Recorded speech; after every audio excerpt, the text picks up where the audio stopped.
God for the kids. Ang cute nyo. Naalala ko yung mga bata. Wala namang pasaway sa kanila. Parte lang talaga ng pagiging bata. Yung ano, si Jeremy, naalala ko no first time yan.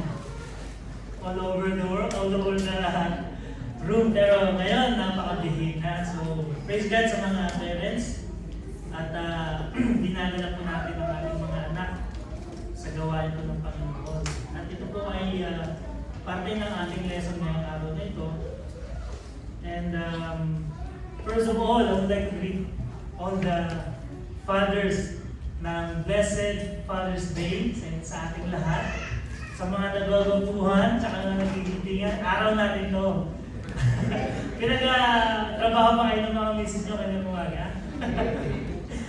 So, makakabawi tayo ngayon. Pwede tayo mag-relax. Tigasin, no? Tigasin. So, I would like also to welcome back si Brother Josiah. Ayan, so, may masaya ngayong araw nito. Tayong lahat, masayang-masaya. So, magandang hapon po muli sa ating lahat, sa ating mga bisita. Even to our online viewer, magandang hapon po.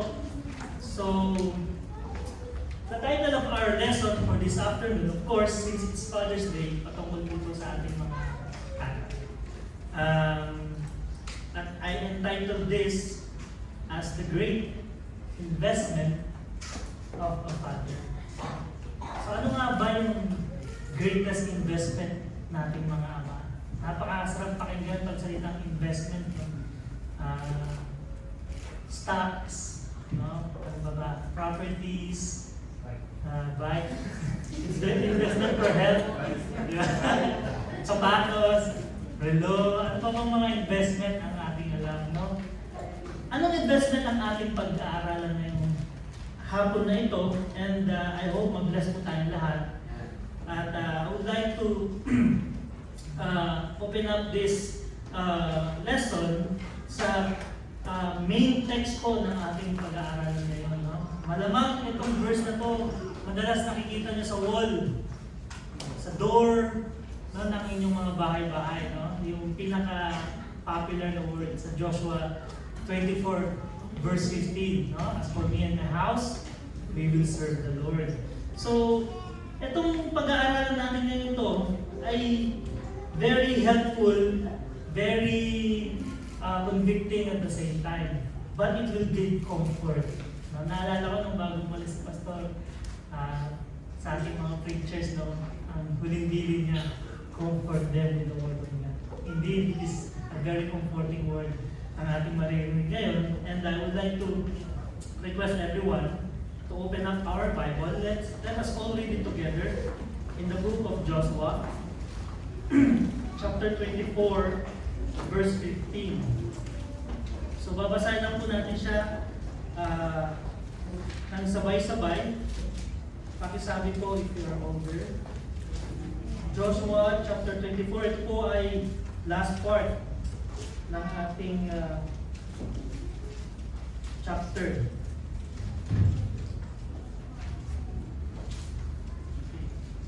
So let us read verses 15, reading now. And if it seem evil unto you, serve the Lord.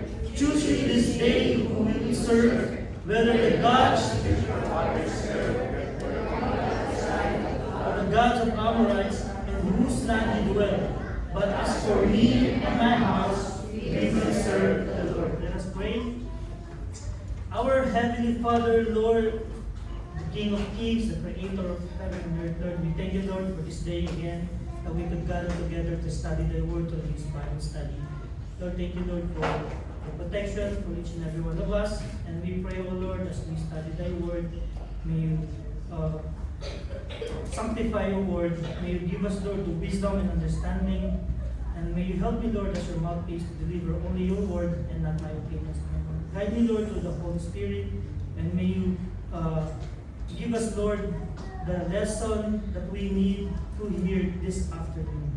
All of this we pray in the name of our Lord Jesus Christ. Amen. So we may all be seated po. So again, the title of our lesson is The Greatest Investment of a Father. Today, as I mentioned, itong lesson ito ay directed po sa ating mga tatay. However, hindi lang po ito para sa mga tatay. Okay? Baka yung mga mothers dyan, mga ladies, mga kids, is ano na lang matulog. Kasi hindi naman para sa inyo. Hindi po. Ito po ay makakatulong din po sa mga young man. Yan. Yung mga nagbabalak na mag-asawa someday, maging tatay someday. No? Marami po tayo dito niyan. At ito ay makakatulong sa inyo para mapagandaan nyo paano ba maging ama, biblically speaking. Sa mga husband, this will strengthen us. Okay? Sa mga ladies, this lesson will help you understand ano ba yung design ng Panginoon sa spiritual leadership na binigay sa bahay, sa tahanan, I would say. At kung ikaw naman ay mga bata, sa mga children, this lesson will help you appreciate the responsibility God has given to your father. So itong lesson na ito ay para po sa ating lahat, although directed ito sa ating mga haligi ng tahanan, ang sabi nga nila. No? Ngayon, as a context, para po makita lang po natin yung overview, saan ba galing itong binasa nating main text. No? As for me and my house, we will serve the Lord. Bakit ba ito binanggit ni Joshua? Sino ba si Joshua in the first place? Doon po sa mga nakalimot, i-refresh natin kung sino ba si Joshua. Doon naman po sa hindi gaano familiar, napakaganda po na makilala natin si Joshua. I think ito isa sa pinakamagandang ipapangalan mo sa baby mo. No? Nung naaral ko lang ito bago ko nadiglang sa akin kung bakit pinangalan mo si Kaya ng Joshua. Kasi sobrang ganda pala ng pangalan ito at bakit at ano ang naiambag niya sa ating spiritual na. And si Joshua, as brief context, siya po ay successor ni Moses. We all know who is Moses, no? At siya ay, ang sabi sa Exodus 24:13, siya ay minister ni Moses, siya ay servant ni Moses. So, if looking by that, nakita niya kung paano naging leader at na marami siyang natutunan kay Moses. At ito ay na-adapt niya. At si Joshua ay tinawag na man of faith. Kung naalala natin yung may pinadalang spies dun sa 12 tribes, no? Nakita nila, nung dinayo nila yung lugar, nakita nila mga higante, natakot na sila. Dalawa lang ang nagpatuloy by faith, si Joshua at si Caleb. So siya ay tiniguro ang man of faith. Hindi niya ininda yung mga malalaking problema na nakita niya, kundi nagtiwala siya sa kapangyarihan ng Panginoon. Si Joshua ay chosen to lead Israel, as I mentioned earlier, nung wala na si Moses. Naalala naman natin yung nag-wander yung mga Israelites from the bondage of Egypt. Tinagal sila ni Moses through the power of God. Nag-wander sila sa wilderness at hindi sila nakapasok ng promised land. Si Joshua kasama ni Moses doon at siya ang dahilan at siyang ginamit ng Panginoon upang itong mga naiwan sa wilderness ay makapasok sa promised land. No? Sila po, ito po yung ang nangyari. And Joshua led them into promised land. And the last part of the book that we had just read is chapter 24. Ito po yung nagpapatunay na si Joshua ay isang spiritual leader sa kanilang tahanan. Joshua, babasahin po natin yung verse 1, ang sabi dyan, and Joshua gathered all the tribes of Israel to Shechem, and called for the elders of Israel for their heads, and for their judges, and for their officers, and they presented themselves before God. So to make the story short, ginather niya yung Israelites sa Shechem, at dahil nandoon na siya sa end of his life, no? Para siyang isang ama talaga siya ng Israel na magbibigay na ng huling habilin, no? Inaalala niya sa mga Israelites kung gaano kabait, kung gaano kalakas ang Panginoon na kanilang pinagsasabihan, na ginamit si Abraham, dinelivered sila from Israel, Israel from Egypt. God departed the Red Sea, we all know about that. God defeated mighty enemies. Naalala nyo yung wall of Jericho, di ba? It was through the leadership of Joshua also. Nung sinabihan sila, umikot kayo ng 7 times without doing anything and blow the trump, and then nagiba, natalo nila yung mighty soldiers ng Jericho. At hanggang nakuha nila yung Canaan land at dinistribute ito sa 12 tribes. At sanabi pa dito, marami pang ang nagawa ang Panginoon sa kanila. Binigyan sila ng lupa na hindi naman nila binuo na kanilang tinuluyan. Binigyan sila ng makakain na hindi naman nila tinanim pero kanilang kinakain. Yan po ang mababasa natin as we read the whole chapter of 24. If we read from 1 hanggang makarating tayo sa 15. And Joshua understand that every generation must make its own decision about God. Kasi alam niya, sa darating na generation, hindi pwedeng mawala kung ano yung mga natutunan natin. No? Ito yung goal ni Joshua, kaya niya binanggit itong chapter 15 na ating nabasa, verse 15 na ating nabasa. Kasi alam niya, yung faith hindi pwedeng ipamana. No? At every father and every mother, every child in this room must personally choose whom they will serve. Ito po ang gusto natin matutunan sa ating nabasang key verse, Joshua 24 verse 15. Bakit napaka-importante nito? No? Kung sa generation nila, importante the more sa generation po natin. As I give this introduction, why this lesson matters? Before we study the lesson, we must understand gaano ka-importante ang fatherhood. Kasi today, we live in a generation where many children are growing up without a godly father figure. Some fathers are physically absent, others are present in the house, but absent in the hearts of their children. A father can sit in the living room every day and still be miles away from his family. He knows the score of every basketball game, who won the champion last playoffs. He knows the latest gadgets, the latest shoes, the latest bikes, the latest watches, and so on. But he doesn't know what his own child is struggling with. One man said, "My father gave me everything money could buy except himself."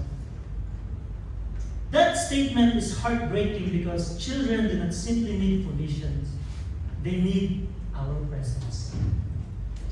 Studies have consistently shown that children are deeply affected when fathers neglect their God-given responsibilities. Children without involved fathers are more likely to struggle emotionally, academically, socially, and the more spiritually. Someone says, "No, my father have become a Wi-Fi signal. They are in the house, but their connection is weak." Others have become what we call the ATM ads. They think parenting is complete as long as bills are paid. Kailangan mo ng pagkain, ito pera bumili ka. Kailangan mo ng school supplies, ito pera bumili ka. Kailangan mo ng advice, ask your mother. But God never intended fathers to be merely providers. He called them to be leaders, teachers, protectors, and the most of all, as examples, just like Joshua.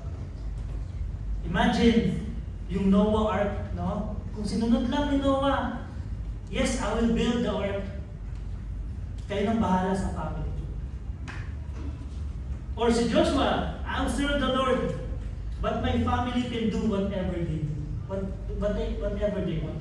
Imagine if that's what they said. But the Bible presents fathers as spiritual leaders who influence generations. The truth is, A father's influence does not stop when he leaves the room. His influence continues in the hearts of his children, at kaya ang Bible, binigyan po tayo ng greatest responsibility bilang haligi ng tahanan, bilang ama. What will happen if there is no God the Father? Let us see yung current statistics po before we go to our lessons. The reality and studies found that children whose fathers are incarcerated, meaning yung mga nakulong, often show increased aggressive behavior, emotional difficulties, base po sa study. More than 9 out of 10 incarcerated parents are fathers. We all know about this. Meaning, millions of children experience father absence because of imprisonment. Research also show that young men who grow up without their father in the home are significantly more likely to experience trouble with education, with employment, and even incarceration later in life. In father-absent homes, families are more likely to face other hardships such as substance abuse, mental health struggles, and family instability. But be careful of these statistics. It doesn't mean that every child without father will fail. I'll repeat. It doesn't mean that every child without a father will fail. Nor they prove that father absence alone causes every problem. Marami pong single mothers faithfully raises a godly children by God's grace. And I praise God po sa ating mga single mothers na ginagampanan dalawang aspeto bilang isang ama, bilang isang nanay, no, ilaw ng tahanan. Isang example po, biblically, is Timothy. Nabanggit na siya ay merong isang ama, which is Greek. But the scripture highlights that the spiritual influence of his mother Eunice at yung kanyang lola na si Lois, sa 2 Timothy chapter 1 verse 5, ito ay nabanggit dahil ang ama niya appears to be absent from his spiritual upbringing. So what can we see here? Godly mothers greatly impact also a child's spiritual development. I praise God for our ladies here who are doing everything, by the grace of God to bringing their children in leading in Christ. Sana po wag po tayong magsawa at wag po tayong magpa-distract because of something na wala tayo. God is always there as our Father. Tandaan po natin yan. However, this data is clearly showing kung gaano ba ka-importante yung mga tatay. Kaya mga fathers, ang role po natin is to be godly.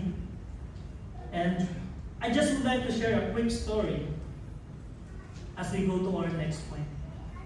Sabi dito, true story to actually. Sabi, the school teacher once asked a group of troubled boys, "What do you want most in life?"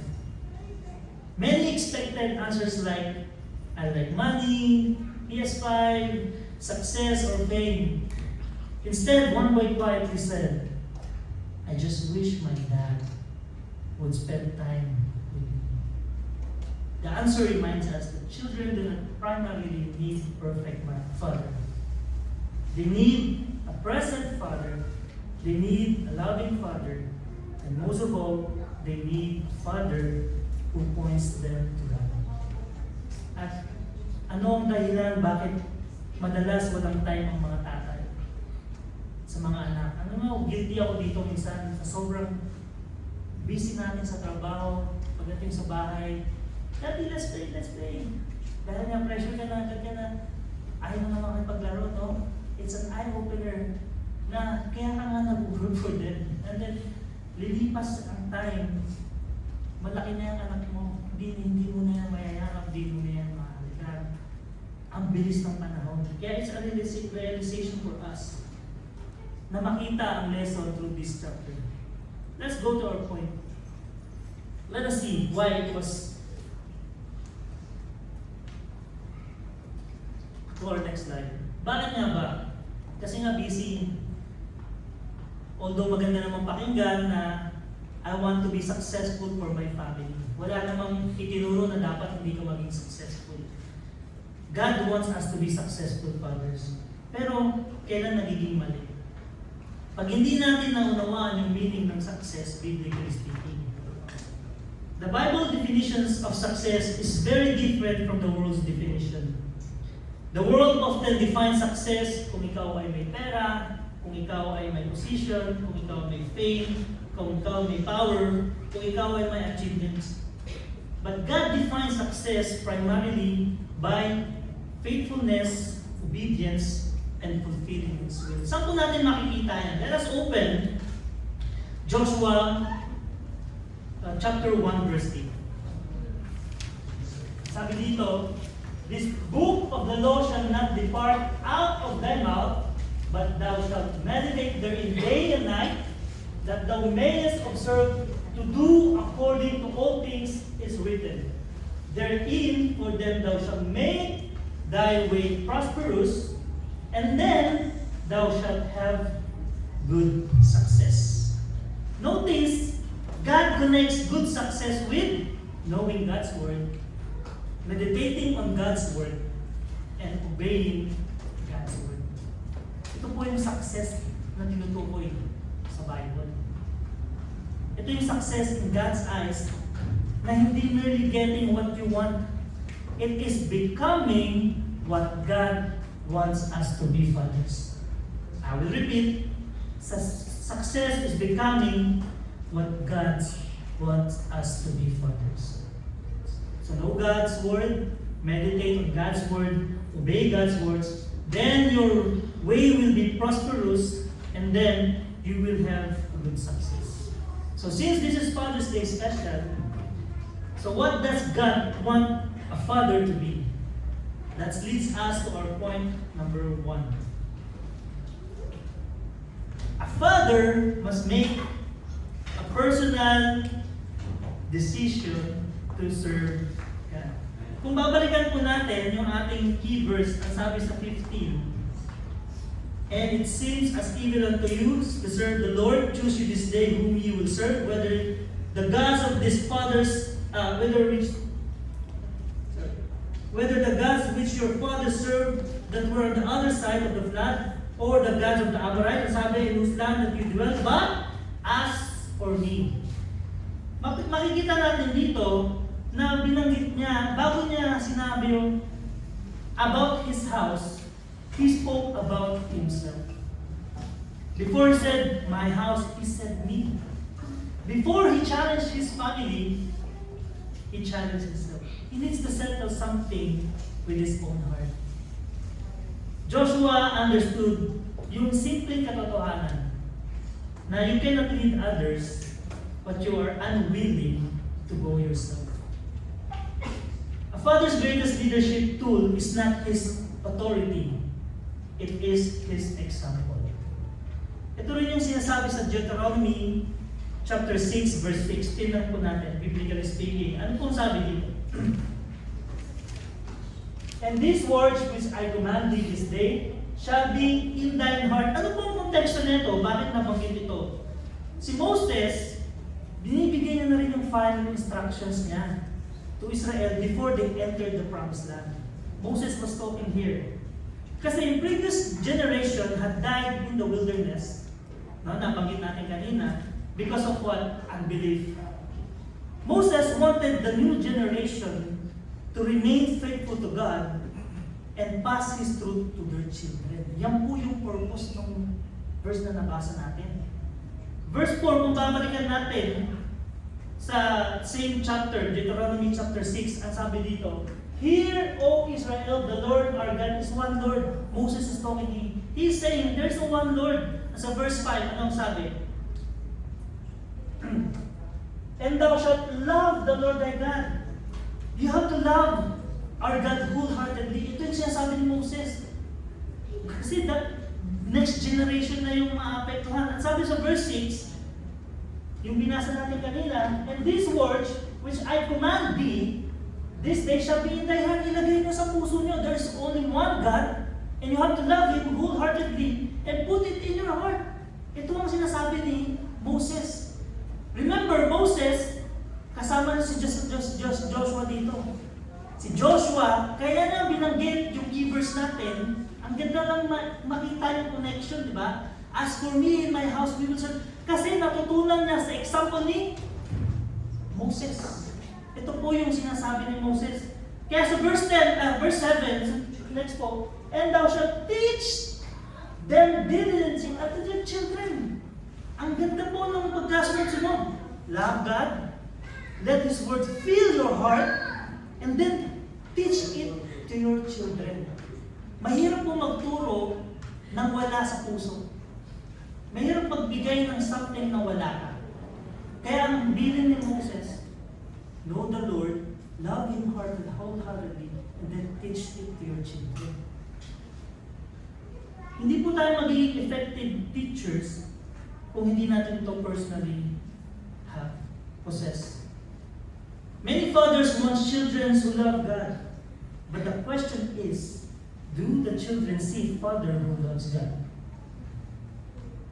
Sabi nga, minsan, isingit natin ito, no? Sabi ng isang tatay, nakita ko, mga anak, mag-exercise naman kayo. Importante yan sa katawan natin.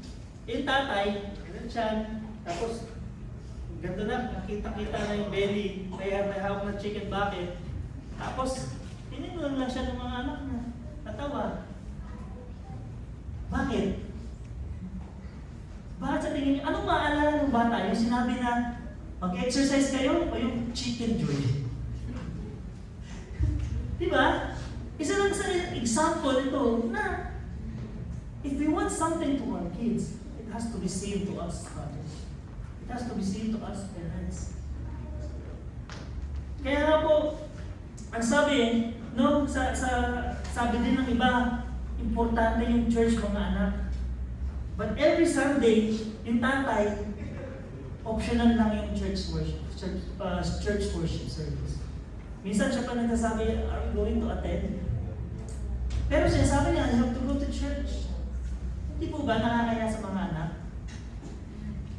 So again, before we ask something, are my children serving God? We have to ask, am I serving God? Ask for me. Ang sabi sa verse na pinasa natin. Ask for me. Ang sabi pa, before we ask, why don't my children pray? Tanong muna natin, kailan ba ako huling nag-pray? Nakasama yung family. When was the last time they saw me reading the Bible? Anak, ba't di ka nagbabasa ng Bible? Di ka lang matanong siguro ng anak mo. Dad, kailan ka ba huling nagbasa? Diba? Kasi disrespectful eh. Pero ito yung mga realization bilang isang ama. Na kung gusto natin makita ang anak natin nagdarasal, na nagbabasa ng Bible, they have to see it with us. Again, a father cannot expect his children to follow footprints toward God that he himself had never left behind. So I repeat, point number 1 tells us, fathers, as for me, we have to start it within ourselves. Next point, a father must provide spiritual leadership in his home. Pagkasabi po niya dito ng as for me, agad-agad ang sabi niya, and my house. Joshua did not simply say, as for me, I will serve the Lord. Hindi niya sinabing ganon agad. Dinagdag niya, in my house. We have to serve. We have to have this desire to serve God with our family. Let's start with the desire, and God will do the rest. Now, mahirap naman talagang pilitin yung mga mahal natin sa buhay ng church. Pero makikita nila yan. As we go to, as we consistently serve the Lord, do the things that He wants us to do, makikita nila yan eh. Unless there's something wrong na nakikita. Hindi talaga natin sila madalaga. I'm referring to the direct family. And then let us pray for them. Let us pray for each and every one of us. And again, Joshua recognized his responsibility as a spiritual leader.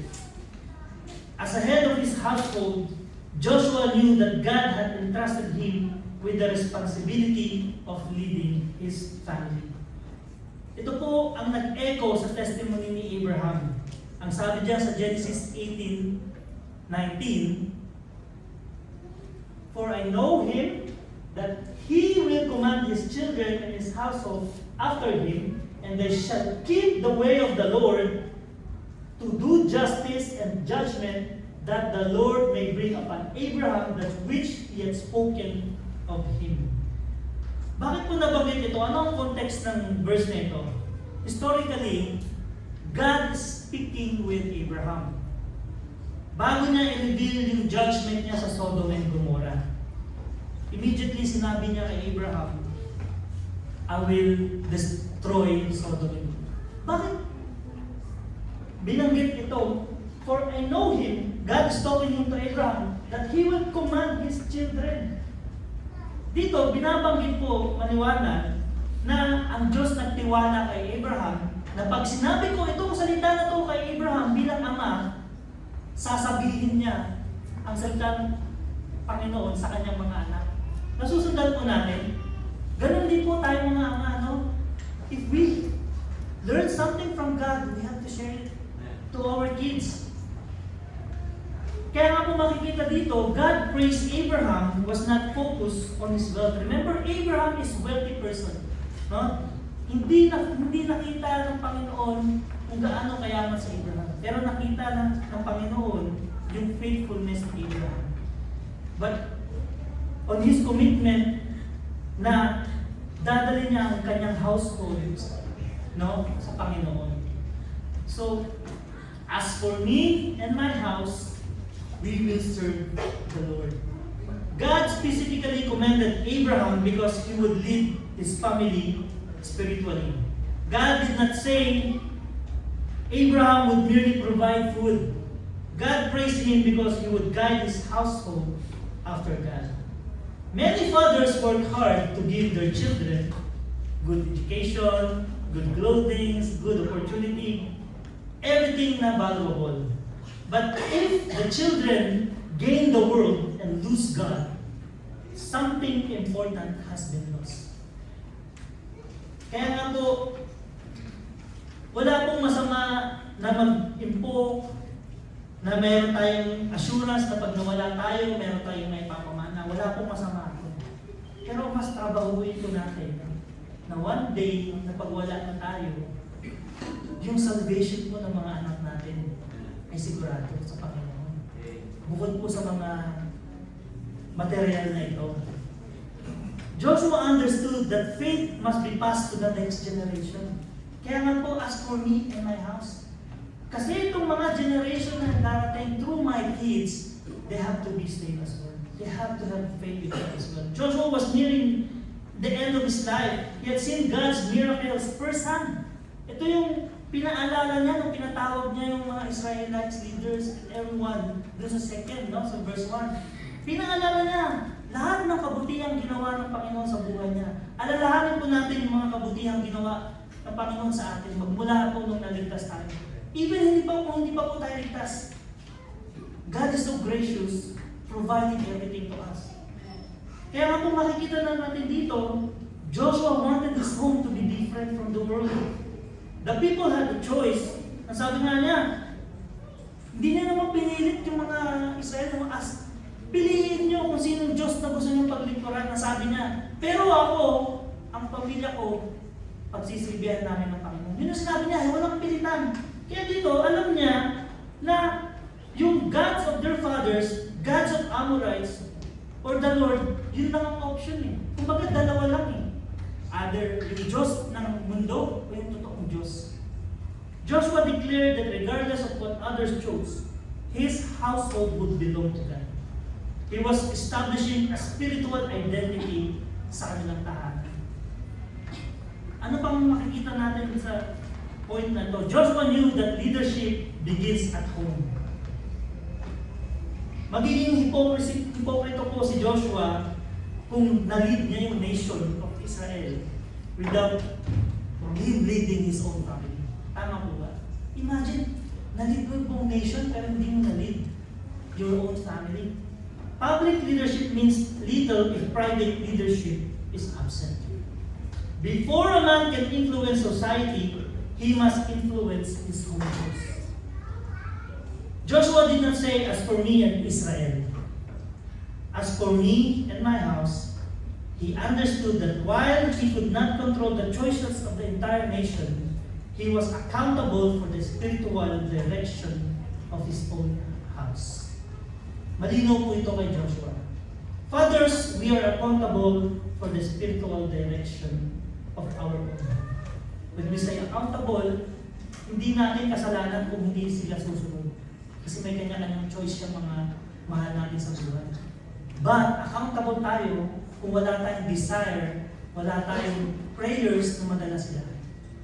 Hindi ito sa pilitan na madadala sila natin. Kailangan pumunta ka, kundi wala kang itigil mo yung support mo. Hindi po ganun eh. No? We should have this desire na we should bring our family in God.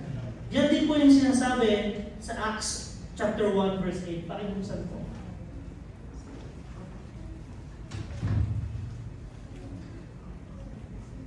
But ye shall receive power after that the Holy Ghost is come upon you, and ye shall be witnesses unto me both in Jerusalem and in all Judea and Samaria and unto the uttermost part of the earth. What does it mean? Jerusalem is our family. Diba? We should be a witness to our own family at dun sa surrounding natin at dun sa uttermost part of the earth. Before we go to the uttermost part of the earth, we should be a witness to our family. Yan din po yung binanggit ni Paul sa New Testament. Buksan din po natin Ephesians 6:4. And ye fathers, provoke not your children to wrath, but bring them up to the nurture and admonition of the Lord. So it's very clear that there is instruction, fathers. We are to bring our family, our home, lead to Christ. What's the next point na makikita po natin dito sa lesson? A father must teach God's words in the home. Guilty ako dito. Tuwing Bible study ko lang nagagawa. No, to be honest. And when I was studying this, bakit? Anong tanong ko? Bakit hindi ko nagagawa? Is it because sobrang busy? Or talagang wala lang yung puso ko? No? Ito po yung prayer ko na one day talagang makaset kami as family na kami lang as family magkaroon ng Bible study. And again, ito po kasi yung totoo eh, no? Masakit eh. Ako mismo, sakit na sakit ko nga. Ayaw ko nga ilagay yung point na to, gusto ko palitan eh. Pero hindi natin pwedeng itago ang salita ng Panginoon eh.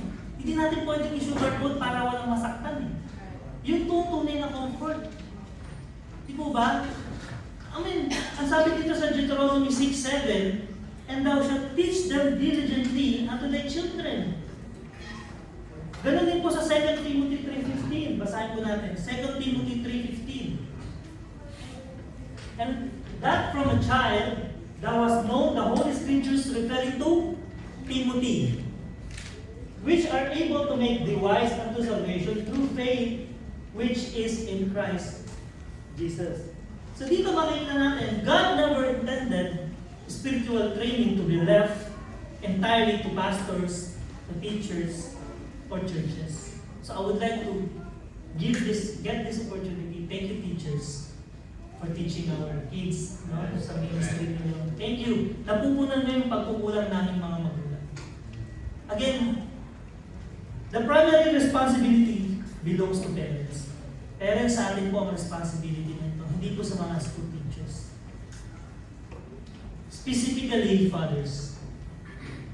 Church may teach children for a few hours a week. Parents influence them every day.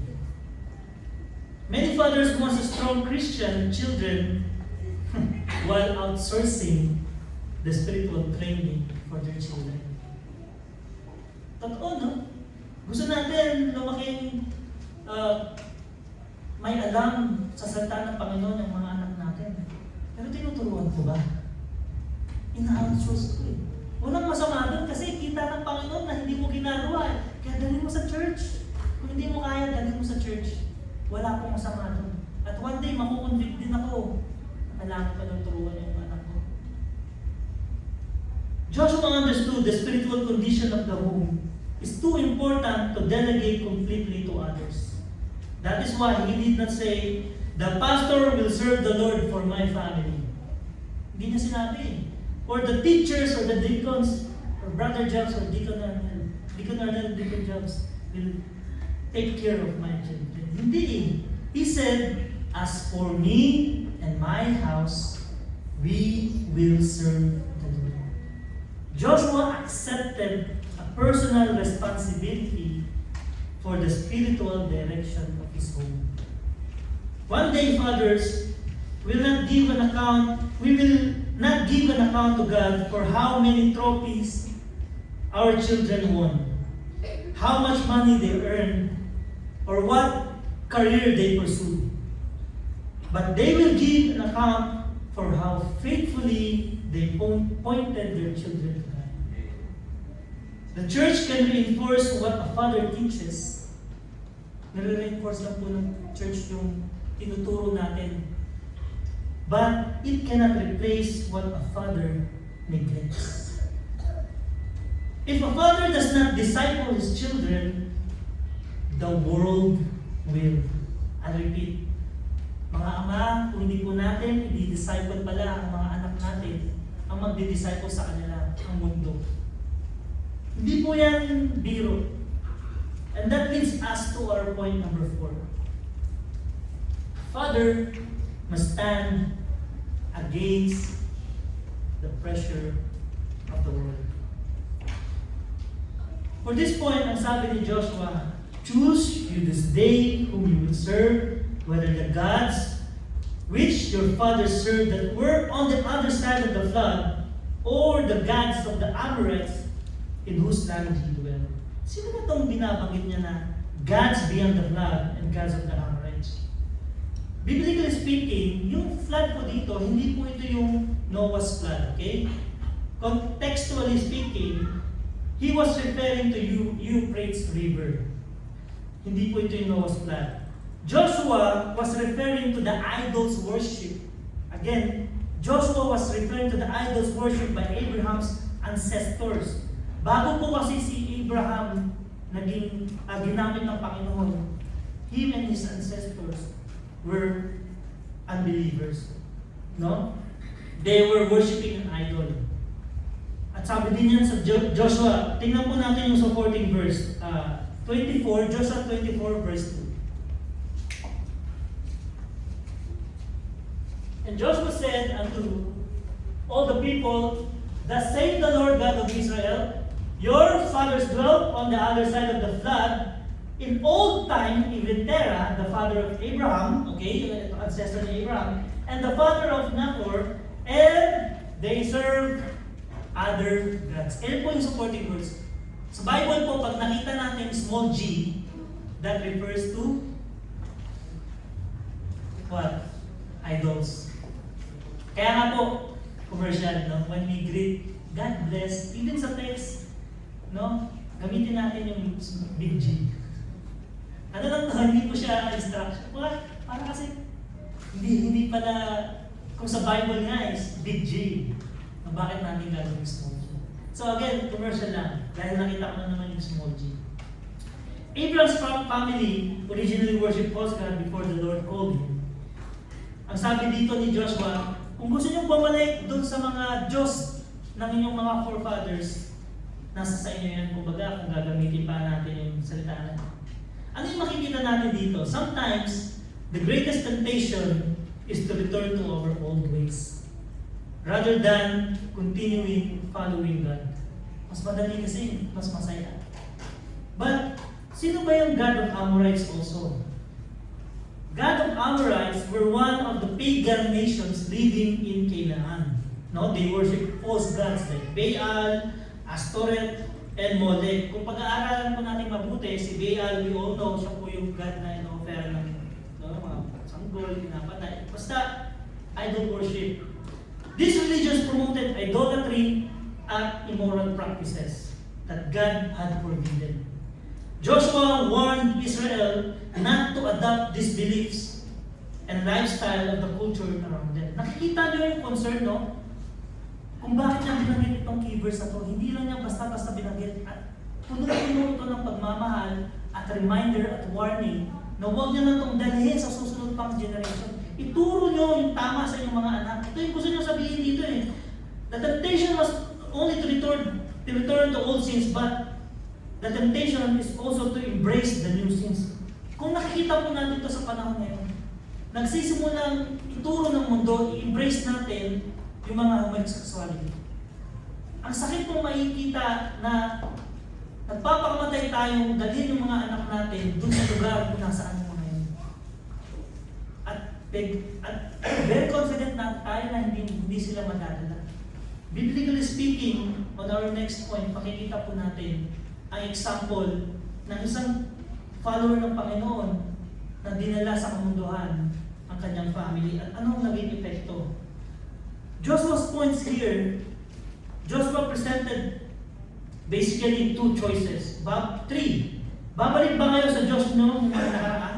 Yung beyond the floods na tinutukoy niya? Yung flood na yung mga gods na worship ng mga ancestor? O yung present God nyo? Ito yung current world.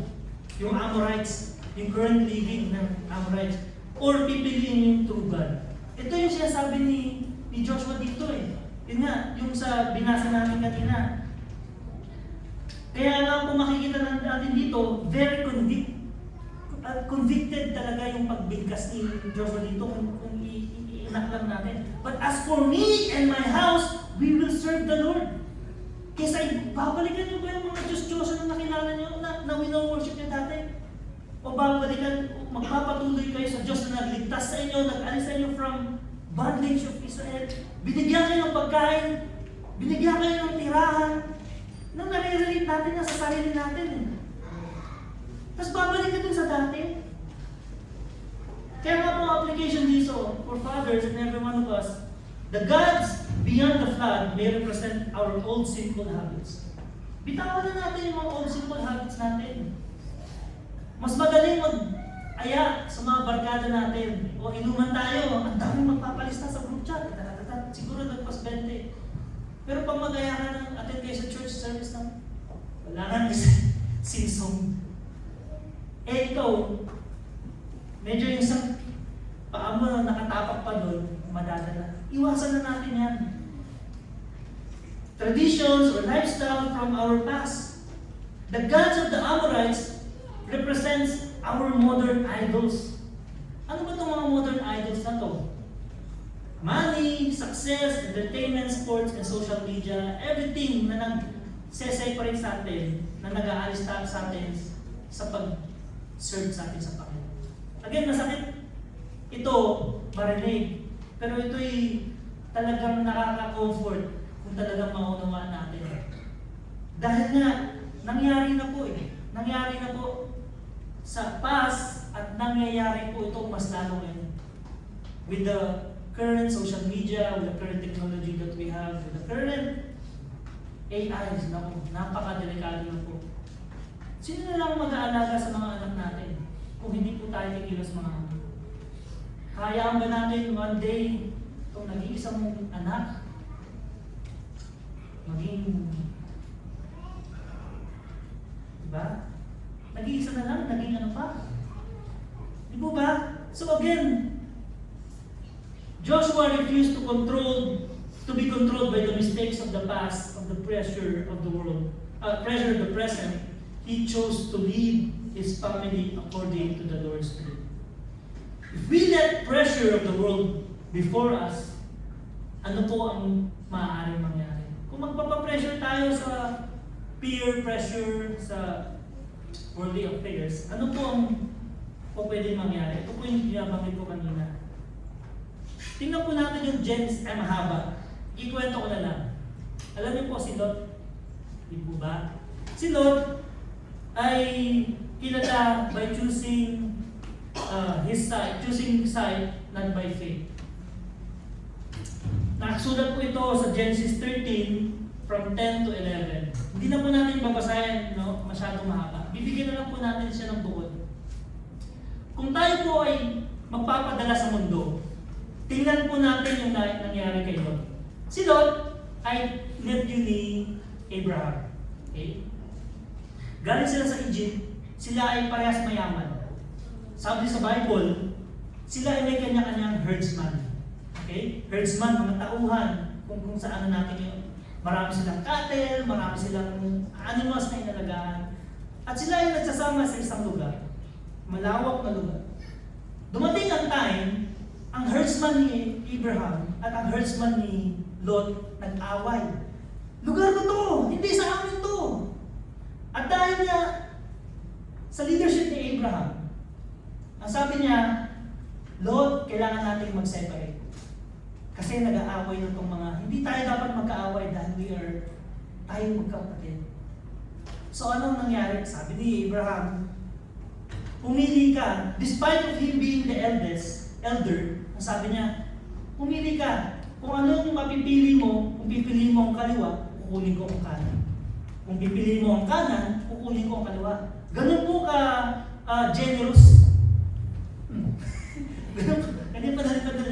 Ganun po ka generous si Abraham. Sabi ni Lot, anong pinili ni Lot? Nakita niya yung Jordan side. Greenery, ang sabi pa sa Bible, well-watered. Nagtanging mata niya. Uy, nakita niya. Kasi businessman sila eh. Magandang opportunity dito. Kumbaga, may well-watered, mas kikita ako dito sa business ko. Parang gano'n yung naisip niya. Nakita niya kasi maganda eh. Pero, sinabihan siya ng Panginoon, but that place has full of wicked people. But still, he chose to be on that. So, cut the story short, they separated in good faith. Lot and his people hindi pa talaga pumunta sa Sodom. They pitched their tent in front of Sodom or near the Sodom. So parang ganito yan no? Kung i-realize na natin. Hindi pa naman talaga ako pumupulang ako doon. Nakikisama lang. Diba? Ano po, Kristiyano, ano po yung salita ng Panginoon? Pumupulang ako, pakikisama lang. Nagkakwentuhan na, nagkakaraoke na. Alam mo, pag karaoke, kulang hindi lumalabas yung boses mo pag walang asip ka muna. Napatagal. O hanggang sa napadami na. Hanggang napasama ito. Humorous illustration. Ganyan ang nangyari kay Lot. Sa una, dun lang sila sa Sodom, pero nung sinabi na dun sa 18:1, if I'm not mistaken, yung dumating yung angels ng Lord kasi nga inatasan na yung angel. Inatasan na yung ng Panginoon na i-destruct yung Sodom and Gomorrah because of the wickedness, their waxen of their, no? Talagang umaapaw na yung ka-wickedness. So, pinadala yung dalawang angel ng Panginoon at ang sabi doon, Lot is sitting at the gate. Ibig sabihin, before Lot was outside, in a short period of time, he became part of the world system. He became part of the current system. So ganun po ang epekto. Yung pakunti-kunti po natin, one day, magsasama na tayo. Ano nangyayari? Cut the story short, na-destroy yung Sodom and Gomorrah, kasama yung, kahit na nag-warn, nasira ang testimony ni Lot. Kasi, kinakausap siya pa rin ng Panginoon eh. Sabi, i-destroy ko na to, iligtas mo na ang mga family mo. Tapos nung si Lot na, sinabi niya doon sa sons-in-law niya, ang sabi pa umalis na kayo dito, i-destroy na itong Sodom and Gomorrah. Ang sabi ng ang feedback ng mga sons-in-law niya, or relatives mo, sabihin mo na, tinawanan lang siya, parang minamak lang daw siya. They mocked him. Hindi naniwala sa kanya despite of him being the elder. Bakit? Nasira yung testimony. So, cut the story short, namatay yung buong family niya, sinabihan, huwag lilingon, yung asawa niya lumingon dahil naka-attach na sa world eh. Dinala mo eh. Magugulat ka, yung family mo, dinala mo sa world. Magugulat ka, naka-attach na sila.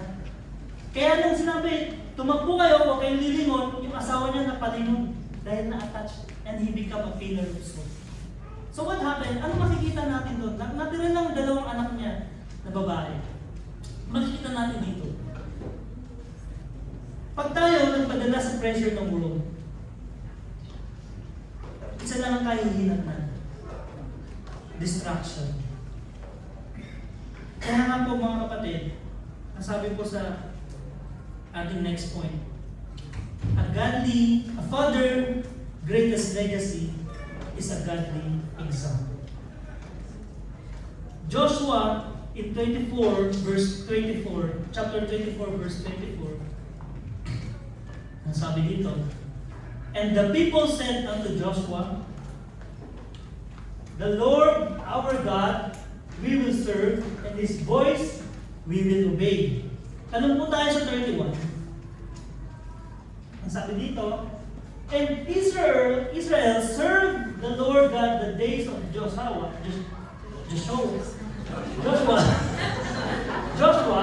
and all the days, Josiah kasi naiisip ko kasi si Josiah, Joshua, and all the days of the elders that overlead Joshua, not Josiah, in which had known all the works of the Lord, that He had done to Israel. Ano ibig sabihin niya? Yung mga sinasakop pa niya mga Israel, sumunod sa Kanya. They served the Lord bago siya mamatay. Anong pinapakita? Because He became a good example. Kaya nga po makikita natin dito, Joshua left for more than land. Hindi niya lang iniwan yung mga victories na panalunan nila, being him a good soldier, mga possessions. He left a spiritual legacy. And that is the greatest investment. Joshua's greatest legacy was not battles he won, but the battles he set. Israel continued serving the Lord during his lifetime because they saw a leader who genuinely served God Himself.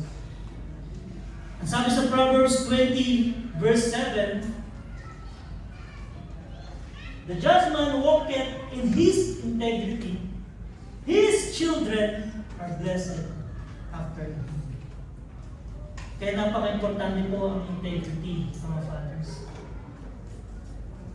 Possessions may be inherited, but character must be modeled. Joshua's greatest gift to the next generation was not what he gave them, it was the example he lived before them.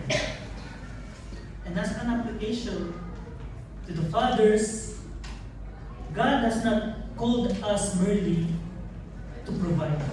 We have to provide. But He has called us to lead. Fathers, I repeat, we are a provider, but the more He called us to lead our family. Your children need more than your paycheck. They need your presence, your prayers, your examples, and our guidance.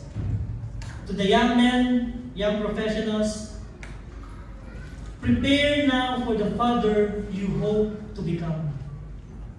Character is developed before marriage. Spiritual leadership begins before fatherhood. And to our ladies, meron na kayong clue kung sino yung hahanapin one day.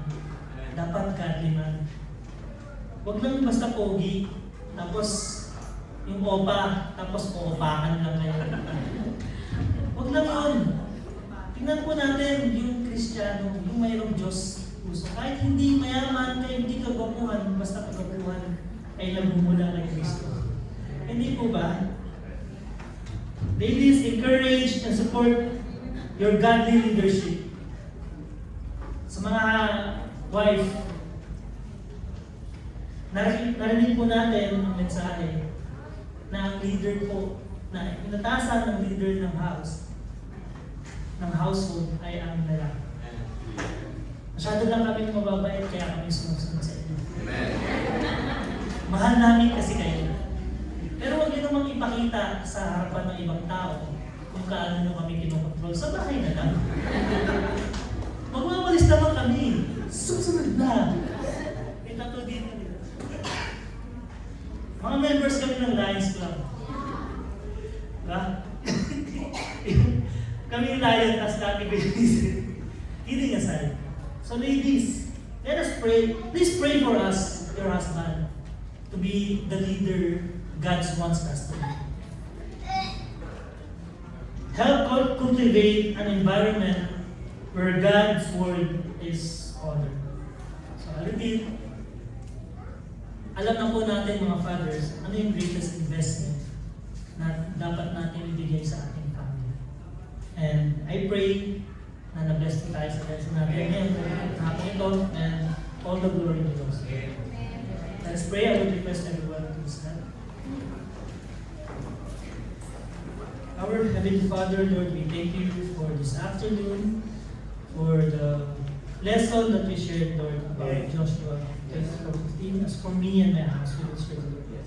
Lord, may you talk to each and every one of us, Lord.